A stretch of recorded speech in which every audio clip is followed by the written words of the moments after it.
Hello, my Whoop friends. In this video, I want to answer the following questions. Is it possible to switch directly from tiny whoop racing to 5-inch racing? How long does the transition from tiny whoop racing to 5-inch racing take? How much of the tiny whoop racing experience can be directly applied to 5-inch racing? What are the advantages and disadvantages of both drone racing classes? How difficult was the transition for me?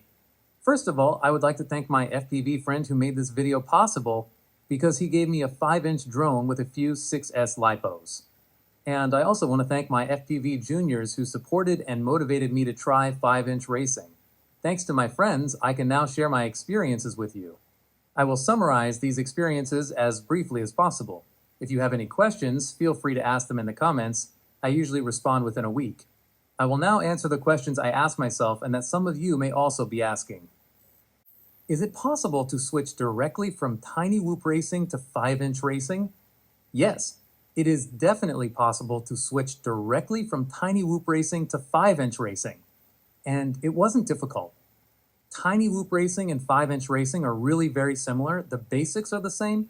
I would even go so far as to say that it should be possible for a whoop racing pro with zero 5-inch experience to train flying 5-inch every day for a short period of time, for example, 1 week, and then directly compete in a 5-inch race and end up in the top ranks. I would say that after a short relearning phase, you reach the same racing level in both drone racing classes. How long does a transition from tiny whoop racing to 5-inch drone racing take? The duration of the transition naturally depends somewhat on the person and their mindset. But if you are truly motivated and train daily, then the transition is very short and probably possible in less than a week. For me, it took a little longer because I could only fly 5-inch about every 2 weeks. But after about 6 5-inch sessions, I already feel very comfortable with the 5-inch racing drone. It's important to start slowly during the transition phase and be patient. That way, fewer things get broken and you learn faster. How much of the tiny whoop racing experience can be directly applied to 5-inch drone racing? I would say that all the basics of tiny whoop racing can be transferred to 5-inch racing. That's why I can say with fairly high confidence that tiny whoop racing is just as good and efficient a preparation for 5-inch racing as toothpicks and 2 to 4-inch drones or simulators. Tiny whoops may look like toys, but in my opinion, they are serious training tools for FPV racing flights in all classes, and even for FPV flying with RC helicopters. What are the advantages and disadvantages of the two drone racing classes? The advantages of tiny whoop racing are lower purchase and operating costs compared to 5-inch racing. Complex and exciting racetracks are much easier to set up than in 5-inch racing. Higher durability of the equipment compared to 5-inch racing. Lower risk of damage to equipment or people compared to 5-inch racing.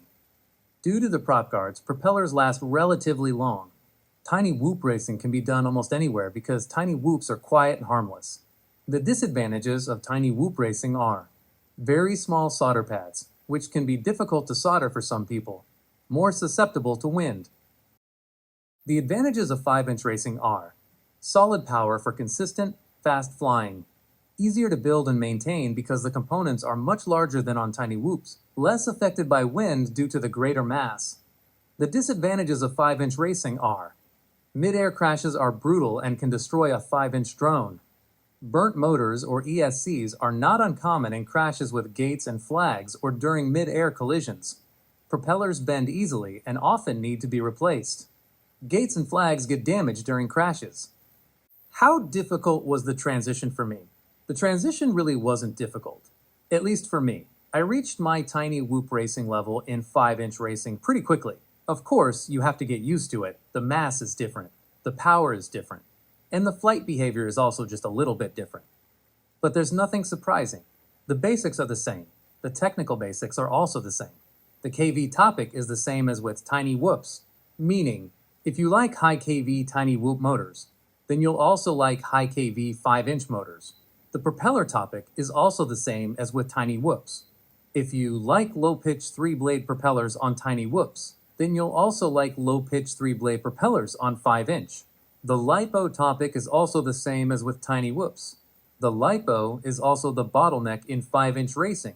That's why I would also use high-quality, high C-rate LiPos in 5-inch racing. The weight topic is also the same. Less is more. The less weight the drone has, the faster it can be moved, on the racetrack. And even when it comes to wind, it's similar. Even though 5-inch drones feel better in the wind than tiny whoops, it's still not really fun to race with 5-inch drones in the wind. Calm conditions or light wind are also better for 5-inch drones. My conclusion is that the transition from tiny whoop racing to 5-inch racing is absolutely no problem. Even switching between 5-inch and tiny whoop is possible without any issues after some experience with both groups, with a 2 to 3 LiPo transition phase, but I would recommend not switching during the transition phase. On the first switch, I would fly only one racing class for about 100 LiPos, and only then fly again in the previous racing class. For me, it still holds true. Whoop is the way. But 5-inch is also nice. I was able to experience that thanks to my friends. What I find very nice about tiny whoop racing is that you can relatively easily make crazy racetracks with large height differences and other features. That's hard to do with 5-inch. What I find nice about 5-inch racing is that it's very community-oriented. You automatically have a strong desire to build the 5-inch racetrack together with others because it's so much effort. That makes it more likely to meet in a group to race 5-inch. Training 5-inch alone only makes sense, in my view, if you have access to a permanent racetrack. Both drone racing classes have their specific advantages and disadvantages.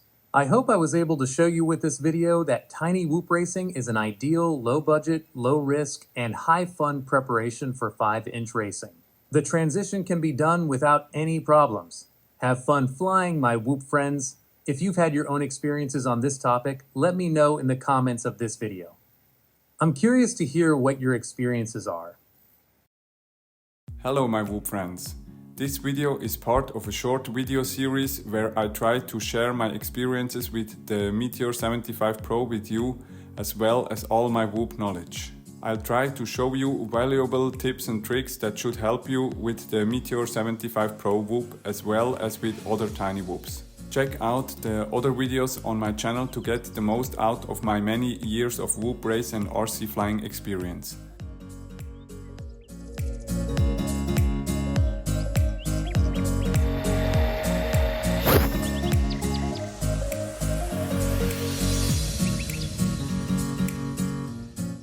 Happy flying my whoop friends!